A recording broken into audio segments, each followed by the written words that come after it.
Exatamente, para comentar algumas das notícias deste domingo, está comigo em estúdio Catarina Lopes, é nutricionista. Muito bom dia, Catarina. Bem-vinda a esta edição das 11. Peço então que destaque algumas das notícias de hoje. Eu começaria por destacar o que falou do Jornal de Notícias, este 160 mil famílias dependentes da ajuda da Caritas. Nós sabemos que hoje estamos num país que está a atravessar um momento de crise e que, portanto, há famílias que... Muitas famílias, como é referido no interior do jornal, que estão desempregadas, ambos os membros do casal, famílias que não têm condições de pagar a luz, a água, as rendas da casa e, portanto, também todos os aumentos que foram referidos também dificultam um bocadinho este processo. Claro que estas pessoas vão procurar ajuda e ainda bem que existem estas instituições. Portanto, aqui temos referência. Às vezes nós esquecemos muito, vemos muitos números a falar que existe muita crise, existe muito desemprego, mas às vezes esquece que esses números estão relacionados e estão diretamente ligados a pessoas. E é uma instituição que ajuda muita gente. A Caritas funciona desde 1948, portanto é um longo trabalho cá dentro e lá fora. Exatamente. Muito bem. Outra notícia que quero destacar, sei que passa pela questão das empresas que contratam agora internos, não é, para as urgências, nem de propósito também, tendo em conta a questão da atualidade do caso da morte no São José por falta de assistência médica. Exato. Nós, mais uma vez, sabemos que o nosso país está em crise, mas eu acho que a optimização dos custos tem um limite.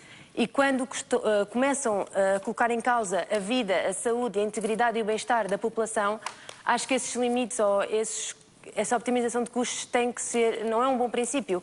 E como ontem, e muito bem dizia o professor Marcelo Rebelo de Sousa, quer dizer, não é uma boa conduta diminuirmos os custos e o pessoal nos hospitais.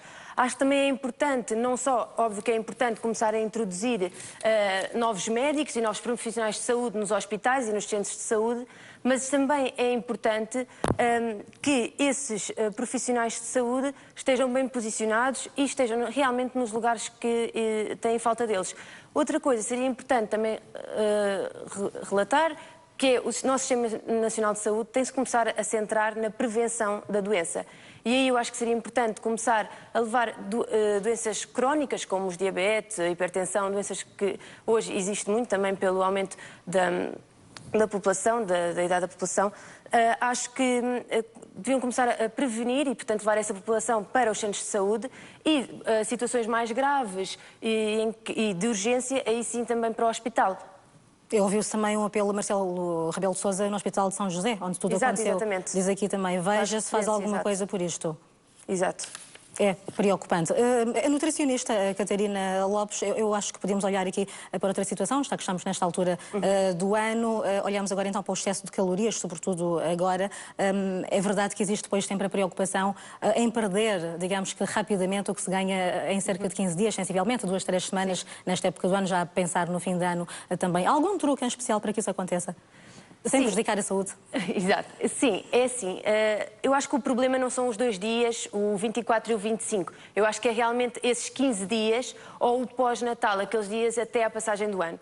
E, portanto, aí sim temos que ter cuidados. Um primeiro passo seria tentar voltar automaticamente depois do 25, portanto no 26, a uma rotina saudável. E o que é essa rotina saudável? Em primeiro lugar, movimentar-se. A pessoa tem que se mexer, tem que praticar atividade física. Não existe um exercício certo ou errado, desde que a pessoa se movimente. E com regularidade, E com regularidade, exatamente.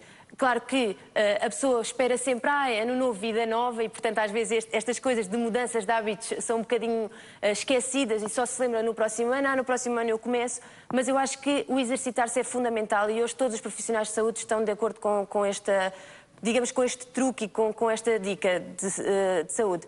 Outro ponto é o hidratar-se. É fundamental que a pessoa se hidrate. A água, a importância da água da qual nos esquecemos muitas vezes. Exatamente. Não é? Que liberta, ajuda a libertar as toxinas que são ingeridas nesta altura. Exatamente. É assim, nesta altura começa o frio e as pessoas esquecem-se, como não sentem sede, não bebem água.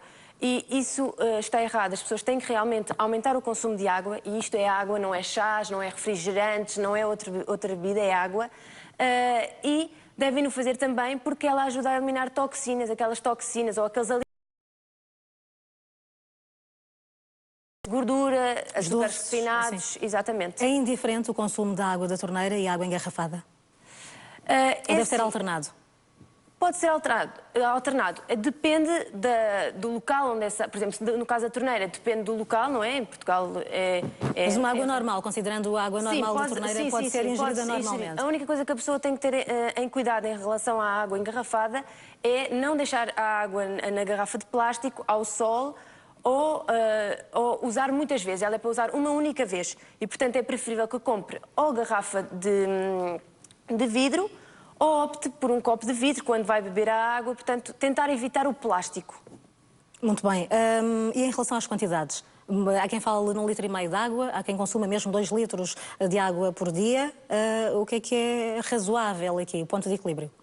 Isso depende muito da pessoa e depende das suas necessidades hídricas. O que está estipulado como saudável ou com, digamos, o intervalo que nós, nutricionistas, costumamos dar é entre 1 litro a 2 litros. Depois, claro que há pessoas que 1 litro é pouco, para outras pessoas quer dizer, já é muito, porque a pessoa não está habituada a beber água, portanto, isto depois vai ser um bocadinho introduzido na dieta da pessoa e na alimentação da pessoa. É um mito que se deve beber água até às 7, 8 horas da noite e não muito mais depois disso? Sim, é assim, isso depende de pessoa, mais uma vez, isso depende de pessoa para pessoa, mas sim, a maior parte dessas informações são mitos, porque o que estaria relacionado é que a pessoa incha, portanto, mas isso não é verdade. E durante as refeições, sim ou não, a água? Eu sou apologista do não. Isso é muito pessoal, cada profissional de saúde tem digamos, um seguimento, um caminho. Mas a Catarina é especialista, quando me diz que não, significa o quê? É com base em que é que me diz isso? Eu digo que não porque a água está associada a, muitas vezes, a pessoa consumir mais, tentar eliminar aquele enfadamento, ou seja, aquela sensação de inchaço, e, portanto, a pessoa bebe água para dissolver mais os alimentos, e uma das coisas que está associada a isso estudos estão comprovados, é que a água dificulta a digestão.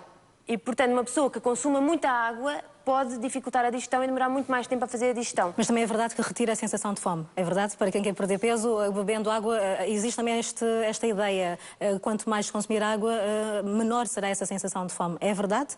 Isso é no antes. Durante a refeição, não. Durante a refeição, até existe uma tendência para a pessoa beber água, mais uma vez, para tentar comer mais. Muito bem. Só mais uma questão em relação ao jejum, que muitas vezes também se verifica depois das festas, nesta altura do ano, a tendência para durante alguns dias, jejum, quer dizer, não é deixar de comer por completo, mas reduzir drasticamente aquilo que se ingere. O que é que diz em relação a isto? Não ao jejum depois das festas? Não ao jejum depois das festas. Isso é um erro, é mais uma vez um mito. As pessoas acham que por terem comido durante aqueles 2 dias, principalmente o 24 e o 25, se começarem a fazer um jejum ou a diminuírem bastante a quantidade calórica do seu dia, que vão conseguir diminuir uma grande quantidade de peso, mas isso não é verdade, porque o jejum está associado a uma diminuição do funcionamento do metabolismo e isso aí não vai ajudar a perder peso, vai precisamente fazer o contrário. Muito bem, há que saber comer então. Exatamente. Catarina Lopes, muito obrigada por ter vindo à edição das 11. Até à próxima. Obrigada. Obrigada.